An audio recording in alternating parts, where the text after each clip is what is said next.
Olá, alunos do sexto B, tudo bem com vocês? Professor Renato para mais uma videoaula. Lembrando da necessidade daquele kit importantíssimo: o livro, uma folha em branco ou caderno e aquela caneta para registrar as dúvidas que surgirem.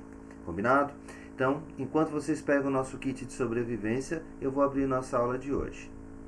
Hoje nós vamos para a página 34 para a retomada do estudo de dígrafos, porque nós já vimos isso anteriormente. Nós vamos fazer uma revisão para fortalecer o nosso conhecimento em relação ao assunto. Até chegar lá nos dígrafos, nós vamos fazer uma pequena revisão do que nós estudamos antes. Então, lá no início, nós vimos o conceito de fonemas e letra. O que seriam os fonemas? São os sons que pronunciamos ao falar. Então, quando nós pronunciamos uma palavra, nós estamos utilizando fonemas, o som de cada letra, para que tenhamos a palavra ali no seu total.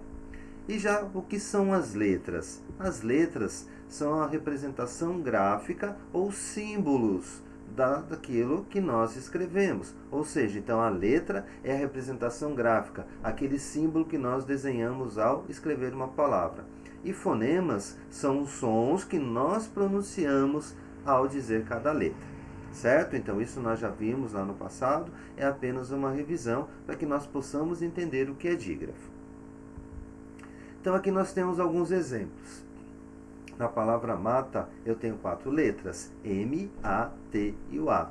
E nós temos 4 fonemas, pois ao falar a palavra mata, eu pronuncio 4 sons. O som do M, o som do A, o som do T e o som do A. Então, portanto, mata, 4 letras e 4 fonemas. Já na palavra malha, o que acontece? Eu tenho 5 letras e 4 fonemas. Mas por que 4 fonemas, professor Renato? Porque na questão do LH, nós temos apenas um som. Então, neste caso, nós temos apenas um fonema. Então, eu tenho o som do M, o som do A, um som único do LH e o som do A. Portanto, nós temos 5 letras e 4 fonemas. Na palavra anta, eu tenho 4 letras e 3 fonemas. Por que 3 fonemas? Porque o A e o N se juntam, eles se fundem, trazendo para nós o som nasal. Então, nós temos apenas um som ali. Então, por isso que eu tenho 4 letras e 3 fonemas. Já na palavra fixo, tem uma coisa diferente. Eu tenho 4 letras e 5 fonemas. Por que 5 fonemas? Porque eu não falo ficho e nem fixo. Eu vou dizer fixo, ou seja, o nosso X vai apresentar som de 2 letras, K e S. Então, portanto, eu tenho 4 letras e 5 fonemas. Também uma revisão de tudo que nós vimos, para que nós possamos entrar agora na questão de dígrafos. Então, este quadro vocês têm no livro de vocês, que é aquela base para o estudo posterior, certo? Então, o que são dígrafos? Às vezes, uma palavra pode apresentar 2 letras que, ao serem pronunciadas, elas se fundem, elas formam apenas um único som. Esse fenômeno é chamado de dígrafo. Os dígrafos podem ser consonantais ou vocálicos. Então, naquele momento que as letras se fundem e elas formam apenas um som, nós vamos chamar de dígrafos, sendo que nós temos os dígrafos consonantais e os dígrafos vocálicos. Então, vamos lá. Então, aqui eu trouxe uma tabela onde nós temos os dígrafos consonantais. Quais são eles? CH, LH, QU, SC, SS, GU, NH, RR, SC cedilha e XC. Então, aqui nós temos um quadrinho mostrando quais são os nossos dígrafos consonantais. Ou seja, as letras que juntas elas vão se fundir e ter apenas um som. Então, aqui alguns exemplos em palavrinhas. Malha. Então, nós temos aqui o dígrafo LH, porque ao pronunciar malha, eu tenho apenas 4 sons. O LH tem apenas um som. No caso de carro, que aqui nós temos os 2 R juntos para mostrar aquele som forte do R.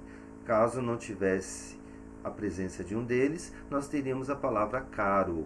Ok? Então, os 2 R's aparecem aqui para mostrar esse som forte do R. Portanto, um som apenas.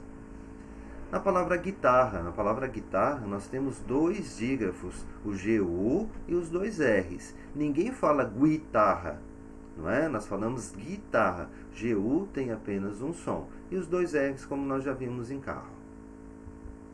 Na palavra piscina, também o SC, os dois vão se juntar e apresentar apenas um som.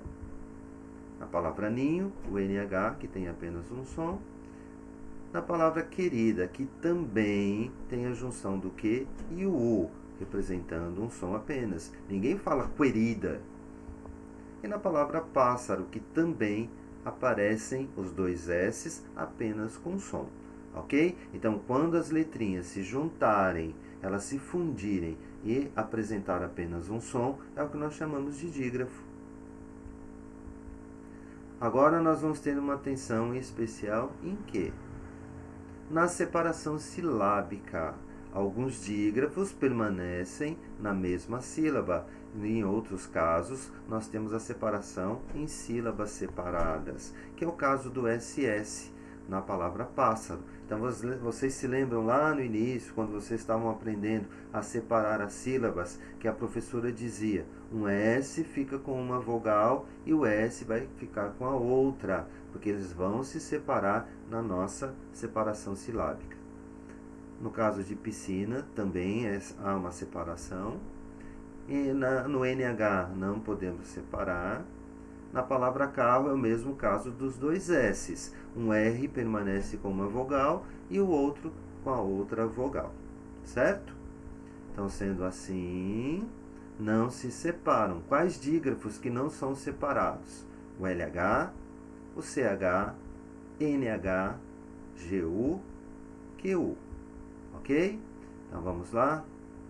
Continuando. Agora, nós temos aqui uma observação importantíssima. Nós vamos ter casos onde aparecerão GU e QU numa palavra. Em alguns casos, QU, GU serão dígrafos. Em outros casos, eles serão parte de um ditongo. Então, nós temos que ouvir a palavra e perceber se o U está sendo pronunciado ou não. No caso de guerra, eu não pronuncio o U. Ele faz parte aqui dessa junção do G e o U, que formam um dígrafo. Ok? Já no caso da palavra Guanabara, aqui nós temos a pronúncia do U. Ninguém fala Guanabara, nós falamos Guanabara. Então, neste caso, não é um dígrafo. Nós vamos ter aqui um ditongo, onde U é a semivogal e o A é minha vogal. A mesma coisa acontece no nosso grupo QU. Eu posso ter a pronúncia do U e posso não ter. Se eu não tiver a pronúncia do U, trata-se de um dígrafo. Se eu tiver a pronúncia do U, já passa a ser um ditongo. Como é o caso da palavra queijo. Eu não falo queijo, não é? Então, aqui neste caso, nós temos a presença de um dígrafo, porque o QU se juntaram para formar apenas um som. Já na palavra quatro, ninguém fala catro, não é? Eu falo quatro. Então, portanto, há a pronúncia do U e formamos aqui, então, um ditongo, onde nós temos o U como semivogal e o A como uma vogal. Então, temos que ficar atentos ao som. Se nós não pronunciamos o U, trata-se um dígrafo. Se o U é pronunciado, aí nós temos o caso de um ditongo. Ok? Qualquer dúvida, então, anotando aí para que possamos esclarecer.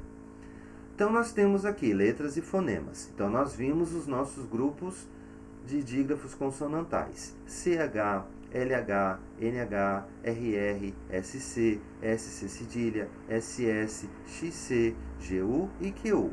E agora, nós vamos ver quem são os nossos dígrafos vocálicos. Como o nome já diz, nós temos aí vogais. Então, o que é um dígrafo vocálico? É quando nós temos essa união de uma vogal com as consoantes M ou N, porque eles vão trazer para nós este som nasal, ou seja, eles não são pronunciados, apenas nos mostram que o som da vogal é um som nasal.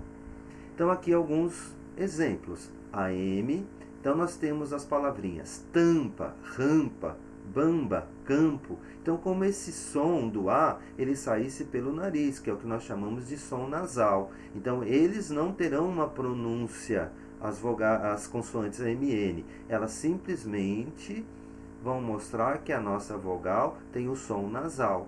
A mesma coisa com a N. Santa, janta, sangue e mangue. Então, vocês perceberam ao falar que o som é um som anasalado. Portanto, neste caso, nós temos também dígrafos. A mesma coisa acontece com EM, tempo, sempre, lembro e templo. EN, venda, tento, sente e vento. No caso do IM, limpo, limbo, ímpeto, imparcial. IN, tingir, linda, finta, ginga. OM, ombro, rombo, computador, comprometido. ON, sonda, ronda, tonto, fronte.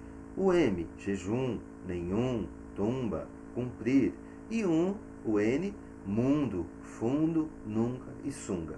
Então, quando há a junção de uma vogal com M ou N, nós temos os chamados dígrafos vocálicos, que é aquele som que sai nasal, portanto um som apenas. Até aí tudo bem? Então, perceberam qual a diferença de um dígrafo consonantal e um dígrafo vocálico? Então, dígrafo consonantal, quando as consoantes se juntam, formando apenas um som. E agora nos dígrafos vocálicos, quando as vogais se juntam com M ou N, trazendo esse som nasal. Até aí tudo bem? Então, anotem as dúvidas para que possamos esclarecer depois. E agora nós temos aí os exercícios das páginas 32, 33 e 34. Então, aquele detalhe. Façam esses exercícios com muita atenção. Percebam quais as dúvidas que vocês têm ao resolvê-los. Façam as anotações possíveis para que possamos esclarecer, ou na minha videoaula, na minha videoconferência, ou na nossa correção dos exercícios. Ok? Então, aqui por hoje nós encerramos. Fica o meu tchau, um grande abraço e até a nossa próxima videoaula.